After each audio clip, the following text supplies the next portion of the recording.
Bem, pessoal, vamos lá, vamos falar agora de renda variável, basicamente os investimentos em bolsa de valores, em ações, em ETFs, em BDRs, né, entre outros ativos negociados na bolsa, e que é um tema bastante importante para o planejador financeiro e para o cliente.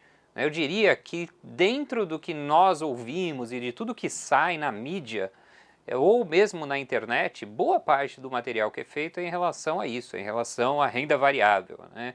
Costumo dizer que existe aí um certo burburinho, uma certa atenção extra em relação a esse tema, quando nesse curso de investimentos a gente vai falar de pelo menos 7, 8 temas diferentes do que nós temos no mundo de investimentos. Mas a renda variável é um tema super importante, porque basicamente é onde as empresas vêm a mercado se financiar e aonde uma parte significativa dos investidores participam do mercado. Né? Então, alguns dos temas que nós falaremos nesse curso é basicamente como que acontece a negociação no Brasil, outros temas que falaremos também, quais tipos de ativos que são negociados aqui no Brasil. Finalmente, também falaremos sobre como é que a precificação, a questão de risco, pontos de atenção de um investidor ao investir em renda variável. Né? Então, acho que a ideia como planejadores financeiros é que possamos falar disto para os clientes. Se você tiver aí uma autorização da Comissão de Valores Mobiliários ou se você trabalhar numa instituição financeira, inclusive você pode fazer uma recomendação de alguns ativos, sempre baseados novamente num conhecimento prévio. Né? Eu acho que o tema renda variável também remete à volatilidade. Né? Então o cliente sempre que pensa em renda variável, pensa em resultados muito grandes, muito positivos e volatilidade, ou seja, a possibilidade de queda e de ganhos, e também se você tem ganhos, você tem o risco de perdas financeiras. Né? Então a gente vai falar um pouco desse universo e como que essas questões elas se casam com o universo do planejador financeiro. Tá bom, pessoal? Vamos começar a nossa aula com um pouco de definição, indo um pouco mais na base, né? E o que é uma ação, né? As ações são a menor fração do patrimônio líquido de uma empresa, ou seja, quando você investe numa ação, você está ficando sócio daquela empresa. Agora, ficar sócio de uma empresa é muito amplo, porque qual que é o seu papel naquela empresa? Você simplesmente está entrando com capital, ou você, por exemplo, tem uma atividade executiva. Não é o caso das empresas que a gente investe na Bolsa de Valores. Quer dizer, os executivos dessa empresa, elas participam, elas possivelmente têm remuneração vinculada à ação dessa empresa, mas ao investidor e um planejador financeiro, quando encontra e leva e fala da Bolsa de Valores ou de renda variável, nesse caso de ações, para um cliente, ele está olhando sobre a ótica de investimentos, ou seja, estou comprando a participação, uma mínima participação numa empresa. Por quê? Porque eu acredito que este investimento é um investimento que no longo prazo vai rentabilizar o meu cliente, né, que nesse caso é um investidor, de forma adequada. Né? Essas ações elas são emitidas por sociedades anônimas, então por SAs aqui no Brasil, de capital aberto, e não é possível mensurar o resultado ao investir. Né? Ou seja, por isso que a gente chama a renda variável num ativo de risco, porque diferentemente do que nós falamos já em renda fixa, na renda fixa, ao investir, eu consigo saber preliminarmente como que o meu investimento vai ser remunerado. Né? Eu posso definir de alguma forma, por exemplo, com uma taxa pré-fixada, qual que é o investimento lá no final, ou se tem um componente pós-fixado, eu não consigo falar no D0 quanto vai ser o resultado lá no final, mas eu sei como que esse resultado será formado. Aqui na Bolsa de Valores, a gente não consegue precisar isso. Por quê? Porque vários fatores influenciam o preço de uma ação. Né? Nós podemos citar aí, primeiro, o ambiente macroeconômico, né? Ou seja, como que a economia influencia essa ação, né? A questão também da concorrência, como que novos competidores ou concorrentes podem aí afetar a ação e principalmente o resultado dessa empresa. Ou seja, nós estamos falando de uma empresa que gera resultados de longo prazo, estamos falando de uma empresa que está muito bem posicionada com o seu produto, é uma empresa que tem um manager, um time de gerenciar a empresa que de fato o mercado valoriza e que é capaz não só de entregar rentabilidade no longo prazo, mas também transformar a empresa, se assim for necessário. Nós estamos falando de uma empresa cuja a competição ela é muito acirrada, ou estamos falando de uma empresa de oligopólio, ou seja, uma empresa que consegue editar os seus preços? Estamos falando de uma empresa de tecnologia ou estamos falando de uma empresa de um setor mais tradicional, como por exemplo uma empresa de commodities? E quando falamos de resultado de empresas, nós estamos também falando do imponderável, né? O que pode acontecer com esta empresa, o que pode acontecer com o produto dessa empresa, o que pode acontecer no mundo que pode afetar essa empresa. Então, como já deu para sacar, não dá para a gente falar com antecedência, né, como é que vai ser o resultado dessa empresa. Mas um bom analista, um bom planejador financeiro consegue discutir com o seu cliente como que o ambiente macroeconômico ou se esta empresa está inserida, por exemplo, numa linha de grandes tendências globais, ou seja, uma empresa de tecnologia. Essa empresa de tecnologia tem um produto que hoje ele é um produto muito importante. É um produto que possivelmente com o desenvolvimento de novas tecnologias, ou é um produto que se casa muito bem com novas tendências que estão no mercado. Todos esses fatores vão influenciar o preço de uma empresa e nós falaremos um pouco mais à frente quando falarmos de Value Invest ou quando falarmos de Growth Invest, ou seja, empresas de valores ou empresa de crescimento. Tá? O que é importante nesse momento é a gente entender como que um investidor, como que um cliente ganha dinheiro ao comprar a ação de uma empresa. Ele ganha dinheiro, primeiramente, participando dos resultados dessa empresa, né? Nós estamos falando aí basicamente de dividendos, né? A gente pode falar também aí de JCP, né, que são juros sobre capital próprio. Por que eu não quero dar uma atenção nesse tema? Porque discute-se aí uma mudança da regulação e se existe ou não existe o juros sobre capital próprio, porém os dividendos de uma empresa são uma forma mais direta que um acionista da empresa é remunerado. Tá? Então, basicamente, uma empresa que dá muito lucro, ela tem aí a possibilidade de dividendos elevados. Por que a possibilidade? Porque existe aí em lei uma regulação que fala que pelo menos 25% do lucro anual vai ser dividido. Agora, a empresa sabe o que vai ser importante para ela, né? Se ela precisa acumular caixa por conta de uma crise, ou se ela precisa acumular caixa para fazer aquisição estratégica de um concorrente, ou, pelo contrário, é uma empresa que está extremamente madura, não vê melhores oportunidades no mercado do que devolver o capital para os seus acionistas. Então, nem sempre quando eu compro uma ação, a empresa, mesmo sendo lucrativa, nem sempre esse resultado é distribuído. Agora, esse resultado aumenta o patrimônio dessa empresa e possivelmente a pessoa vai ter um ganho na valorização dessa ação. Ou seja, então ao comprar uma empresa, uma ação, eu tenho alguns ganhos. O primeiro ganho é a valorização dessa empresa ou a desvalorização. Eu tenho também os dividendos. Eu posso receber aí a bonificação, ou seja, ao invés de me pagar dividendos, a empresa me paga num bônus em ações, ou seja, vou aumentar a sua participação em 10% do seu capital. Ou seja, tinha 1.000 ações dessa empresa, eu tenho direito, por ser acionista, de, por exemplo, mais 100 ações. Significa que no mês seguinte, no dia seguinte que for dado essa bonificação, eu vou receber aí minha 100, fico com 1.100 ações. Uma outra forma é o que eu falei, o ganho de capital, a valorização dessa ação na bolsa de valores, né? Agora, a grande questão que a gente precisa entender é como que eu acesso a esse mercado, né? Então, como é que é a formação de preço, né, no mercado de ações, né? A primeira coisa é oferta e demanda, interessados naquela ação e outros interessados em vender aquela ação. O outro tema é que é basicamente uma hipótese de mercado eficiente, que todas as informações disponíveis, públicas, estão disponíveis a todos os analistas, né? Ou seja, ou a todos os clientes, ou todas as pessoas. Todo mundo, ao comprar uma ação, consegue aí de alguma forma as melhores informações sobre aquela empresa.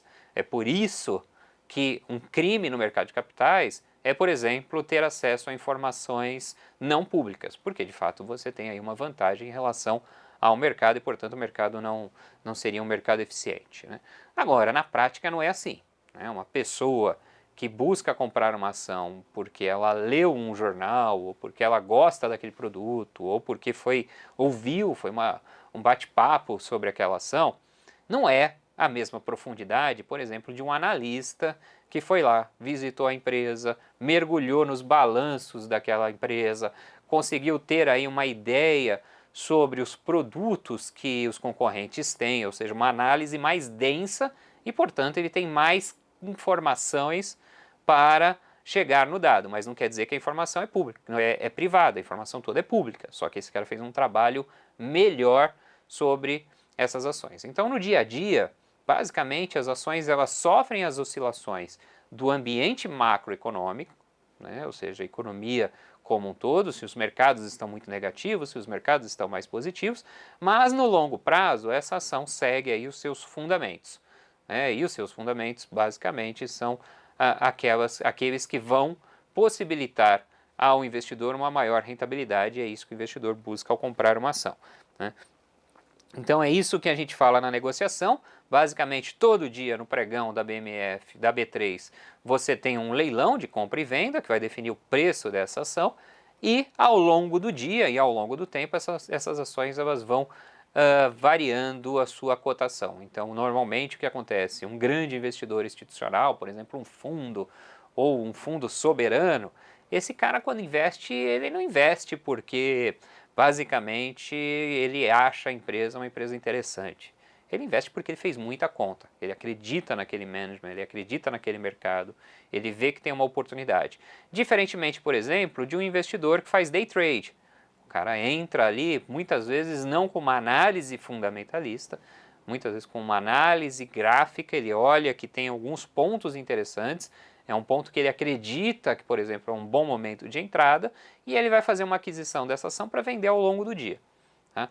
Já o investidor comum, eu falaria que ele está aí no meio dos dois universos. Tá? Ele não é efetivamente um investidor, uma pessoa que, como um institucional, que tem muito acesso à informação, trabalha muito essa informação. Normalmente o investidor comum é um investidor que tem uma segunda profissão, ele está usando o mercado de capitais, o mercado de valores imobiliários, o mercado de ação para acumular e rentabilizar o seu patrimônio no longo prazo, mas esse não é o trabalho dele, né? Mas também ele não é um investidor que compra para o day trade, que compra e vai sair, ele compra ali com a expectativa de manter uma carteira de investimentos, falaremos mais de carteira de investimentos um pouco à frente, né? Agora, aonde que ele compra e como que ele acessa esse mercado, né? A primeira coisa, ele acessa esse mercado através de corretoras e distribuidoras, ou via um home broker. Em poucas linhas, ele acessa através do banco dele, que tem uma corretora, ou através das plataformas tradicionais, que hoje em dia tem muitas, ou no próprio home broker do seu banco, da sua corretora ou da sua instituição, né? Quando ele faz a aquisição, né, ele já trava o seu preço no D0, é isso que a gente fala, D0 é no momento inicial que ele entra, né? Então, quando ele compra uma ação, ele precisa ter ali os recursos disponíveis. Quando ele vende essa ação, ele precisa ter essa ação liberada para ele fazer a venda, só que a liquidação financeira acontece em D mais 2, ou seja, D mais 2, 2 dias depois, ele vai ter ali ou a liquidação efetiva dos recursos, os recursos já vão ter sido bloqueados em D mais 1, né? Ou ele vai, de fato, receber os recursos na sua conta. Tá? Então, a questão da forma de negociação é um ponto que eu percebo que traz muitas dúvidas ao cliente. Como que eu invisto em ações? Basicamente, a formação de preço é um pouco do que nós falamos, a gente vai falar um pouco mais à frente sobre valuation, né? Mas a negociação via uma corretora, via uma distribuidora, via um home broker. Tá? Mais do que isso, né?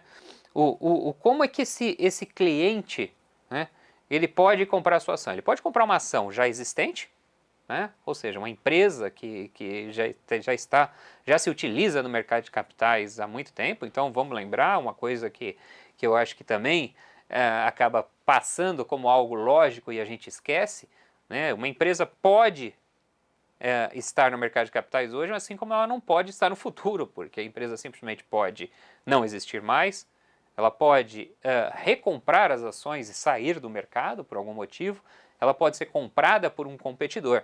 né? Então parece meio lógico, não, as ações da empresa, às vezes a empresa não está mais no mercado de capitais.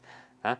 Agora, uma forma que é muito comum das pessoas adquirirem as suas ações, isso é através do que a gente fala de um lançamento inicial de ações ou um IPO.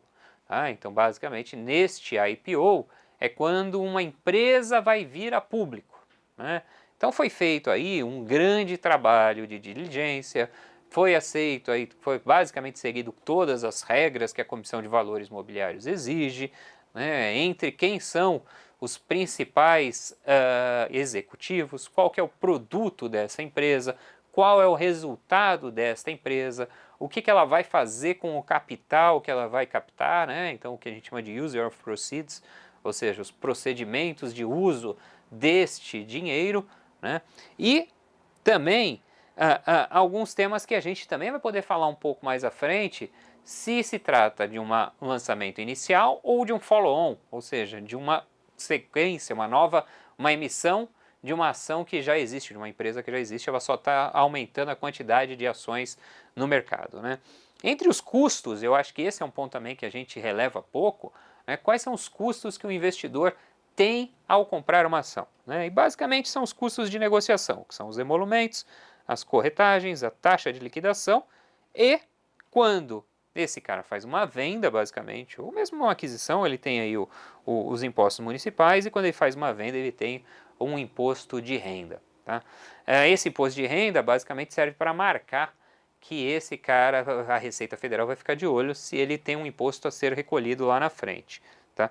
Algumas corretoras cobram a custódia, ou seja, você comprou a sua ação há 3 anos atrás, depois você não negociou mais, portanto você não está dando resultado para essa corretora. Algumas corretoras cobram aí uma taxa de custódia, embora a concorrência tenha feito um belo trabalho de diminuir essa taxa, né, e algumas delas isentaram, tá, o cliente. Então por que eu falo de custos aqui? Porque também quando você leva o seu cliente para o mercado de renda variável, uma coisa que é muito comum se vê é muita gente recomendando o que a gente chama de overtrade para o cliente. O que seria? Seria o cliente tradear mais do que ele necessita, né? Compra, agora vende. E você, ao fazer isso, você tem que ficar de olho quais são esses custos, se de fato esses custos estão compensando o resultado que o cliente está tendo. Até porque uma parte dos resultados serão basicamente gastos com as perdas, porque não existe alguém que acerte 100% do tempo, né? E os custos podem comer parte do seu lucro, tá bom, pessoal?